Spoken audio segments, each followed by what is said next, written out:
What's going on, ladies and gentlemen? Welcome back to another solo leveling and rise video, and we're going to be talking about all Alicia. If you missed out on the crazy, amazing live stream I just had for 5 hours, that is, we had some crazy things. We got the Payneblade origin, we got a wife reveal, and we did a full-on testing of Alicia and where she stands, and that's what this video is going to cover. Should you pull for her, I'm going to give you guys the full breakdown, the full testing, everything we did, and there's a lot of data for you guys to look at and determine where you want to go with her. Updated tier lists are coming for artifacts, updated tier lists for characters and weapons are coming. Scatty's also going to cover it. We also did a lot of Vulcan's Rage testing, etc. So there's a lot to cover in this live stream, but I want to talk about this one because this is the one that people are going to care about more than anything. So just so you guys are aware, this is from live stream. I'm right there. You guys can see me. I'm going to go back here and talk to you guys a little bit of how we did the testing. So you guys can see she's at A0, and I'm going to show you guys my spreadsheet real quick, and you guys can kind of feed off of that. So here's the spreadsheet, and here's how we did the test. Okay, real quick. The bear boss is where I always do all my testing, right? Because there's no elemental advantage. We did the same Cha testing there as well too, so I can do some comparison to numbers. And the way we tested this time is we did level 50 with no weapon, and then we did level 50 with a weapon. All right, and we gave you guys all the stats with and without weapons, etc. The sets we used were arm set and the Viri set. These are all the stats for each of those items. So the only thing that changed here was no weapon and weapon. So that way it was all the same across the board. Okay, so you guys can see these are all the stats right there. All right, so the way we handled this is as follows. At A0 we did it without a weapon, and then we did it with a weapon. So this is what it looks like. So at A0 she did 22% left damage on the boss, all right, without a weapon. Level 50 with that gear. At A0 with an A0 weapon, she killed the boss. We gave it a little bit of margin of error, about a 5% margin of error for everything across the board, okay? So A0, she killed the boss. So that is formidable. The only unit that ever killed the boss at A0 was Cha. So in that comparison, she's already second strongest DPS in the game. Cha still takes number one, okay? At A1, this is where we found the big sweet spot. Without a weapon, we got her down to 5%. Now with this here, she increases her, with a shield, she increases her crit damage and her crit rate, which boosted her damage quite a bit because the shield is pretty much active at all times. And this is just solo bossing, okay guys? So the way this works here, I'll go to the video for a sec, is we did this, right? We just fought the bear boss and just did her by herself with no interference, with no extra buffs. It was just her and handling the boss on her own, right? So that's pretty much how that went. So we noticed that from an A1 perspective, she had the most amount of damage. She had 5% left with no weapon, but with the boss, with a weapon in hand, it's an A1 weapon. We did hand in hand A0, A1, A2, A3, A4, A5 with weapon and character at the same time. So 62 seconds left is what we had. This was the free-to-play's best spot, okay? Now, that's only solo leveling. That's right, solo leveling. A2 is technically the real sweet spot in a team setting. So I put a note here, 14 seconds remaining, 14 seconds left before the boss, for the fight. And then here we had 62 seconds left, exactly the same. The reason why that is the case though is because the stacks for the Frost doesn't stack like long enough in solo level play. So I put a note here, works better in team settings with more MP. So technically in a team setting, A2 is really your real sweet spot. Okay, A1 is for like quicker content. If you're just like destroying things quickly, battle of time, think of that. If you're thinking of like longer settings, A2 is definitely the sweet spot, okay? Now, A3, we noticed there's a diminishing return on Frost, and it just doesn't affect it enough. So there's 26 seconds left versus 14, so there was a difference, and there was 80 seconds versus 62. So you did definitely see an increase with the weapon and without the weapon, but it wasn't a big enough margin, okay? Then I think A4, we noticed that it may be bugged, because for some reason, none of the increased water damage actually was noticeable. So it was like a 5-second increase there and a 4-second increase there. We did it multiple times to show you guys those results. All right. And then with A5, a whole other level of damage. Okay.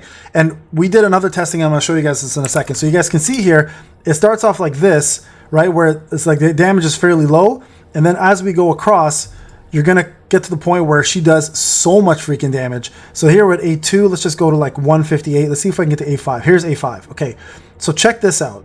So we're going to go back and look how fast she demolishes stuff at A5. Let's just start at the beginning. See if I can find the beginning of the battle. I think this is A5. Okay, so this is A5. Perfect. Yeah, this is it. So we got the weapon to A5. We got her to A5. Okay, and then I was like, let's just try it out. Now here, the problem is I forgot to actually equip the weapon, so that was a problem. But I'll show you guys the full fight with the weapon on. Without the weapon, she's already dominating as it is. And then here, I think I was just like looking at stuff, trying to figure out. Here it is. Okay, watch this. Okay, so watch how much faster she destroys stuff here with the weapon. Now, this is A5 version of her. Look at the health just melt away. Okay, like it's permafrost. Like the bear barely got to move off. Now, the reason why it's so important is because when you start doing her core damage with her A5, I think it is, she actually freezes way more often. Which means when you freeze, you do 30% more damage in freeze state, which includes everything. Every piece of damage she does, she'll do more damage in a freeze state, right? So insane amount of damage, guys. Like we're talking about nutty damage. Like she destroys stuff so fast. So overall, top tier unit DPS for sure. Top tier. Now the question is, what's going to be her best sets? I will talk about that in a tier list, but I will show you guys our findings here as well, just so you guys can see. Let's just finish up this battle here. But you guys can see here, she runs out of mana a little bit. I am using the Viri set, obviously not the most ideal set, but it's the one that I had that I could just equip without having to like level it all up from scratch. And here you guys can see here, she just pretty much destroys this bear with relative ease. Okay, so this was the finding, I think, overall without the weapon here. Now what we did is we started testing armed, solid foundation, and toughness. Okay, so the results were as follows. These are the stats for each of the sets. Okay, right there, 1,403.90 attack, 84.616 precision, 49% crit. This is for armed, by the way. I'm gonna just, let me bring this back so you guys can see. And we had 141 seconds gone from killing the boss. So this was the worst of the 3 sets, but it is the second best set at A0 to A5. Okay.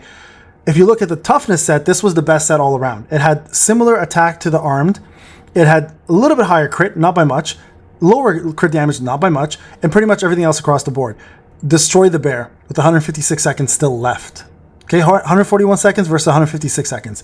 Destroyed him with the toughness set. So from A0 to A5 with the proper stats, toughness set takes the cake. Now, there is an exception here. At A5, the solid foundation, which is the dragon set, which increases your core damage and core upgrade, this here would have been first place if I had a little bit more attack. It had the lowest amount of stats for everything except for damage increase and defense pen, which is not too much of a difference anyways. But look at the attack difference, 3,000. If this was the same attack as this, I think at A5, the solid foundation set would easily take over and be the top spot for sure. Okay, now, accessory wise, I use the Viri accessory. It's fantastic. For quick fights, Viri is your best option. For bosses, Berserk and Executioner, depends on how you want to play. Berserk is a little bit better for her because she has a shield. She takes less damage, so it's harder to pull off. Sorry, Berserk is worse because it's harder to pull off compared to Executioner. Okay? Executioner is based on the boss's HP. Berserk is based on your HP. So if you want to take that hit to get the extra 10% bonus in damage, you can. It'll be better overall, but because of the fact that she plays off of a shield so much and you want to keep that shield on her at all times, the actual Executioner set works much better for her. And then Champion of the Field also works really well if you're looking for the best artifacts. And I'll put a full tier list together for this, guys, in a separate video. Now, let's do a comparison. Cha and Se. Okay, so for Cha, I have a level 100 weapon. She has a level 91 weapon. All right? A5 weapon, A5 weapon. So we're good there. My Cha is A10. My Alicia is A5. The seconds were exactly identical. Exactly identical. Okay? The reason why that was the case is because the animations for Alicia, the long range, the range helps a lot. The bear moves a lot, right? So with Cha, you have to go chasing. With Alicia, you barely have to chase. And you freeze things in spot. So I think that played a big factor. So Cha definitely does more damage, I still think. But in regards to how close, it's very, very close. Now, the big question, Se, right? So we did a test as well. I have an A8 Se with an A2 weapon, though, versus an A5 weapon. So big difference there. And you guys can tell here, the crit rate is lower, the crit damage is much lower, and the defense pen is okay. 153 seconds. So 3-second difference between the two of them at the top level. Now, where do you start noticing the comparison is at A1. A1, Cha gets 150% on all of her attacks, her skills, and Alicia gets that bonus crit and crit damage from the shield. That's when you start doing the comparisons, and they're pretty evened out across the board. Now, where does one benefit versus one does not? They work incredibly well together. So if you want both, You're not going to go wrong. From a damage perspective, it's not much of a difference. Alicia is a better damage dealer. There's no doubt about it. No doubt about it. And she's also a better crowd control unit because of her freezes. But with Sa, you're still getting insane amount of skill spam. You're still getting insane amount of utility with the constant shield. And you're also getting yourself the break utility, which is huge, right? So do you pull for Alicia? Yes or no? It's up to you. Is she a skippable unit? Sure. If you have Sa and you guys are happy with her and she's performing and you're firing Cerberus with no problems, you're good. Alicia works better with Nam though than Sa works with Nam. I'll be honest with you guys. And I know this because I just finished up my testing on that. So Alicia will work better with Nam, double freeze. One's a breaker and breaks really fast. The other one just full on DPSs. Sa though can handle it all on her own as well. So if you have a good Sa, you don't have to go for Alicia, but Alicia is top tier. Second top tier unit in the game for damage, for sure. There's no question about it. Compared to the SM Beck even upgraded, still not even a question.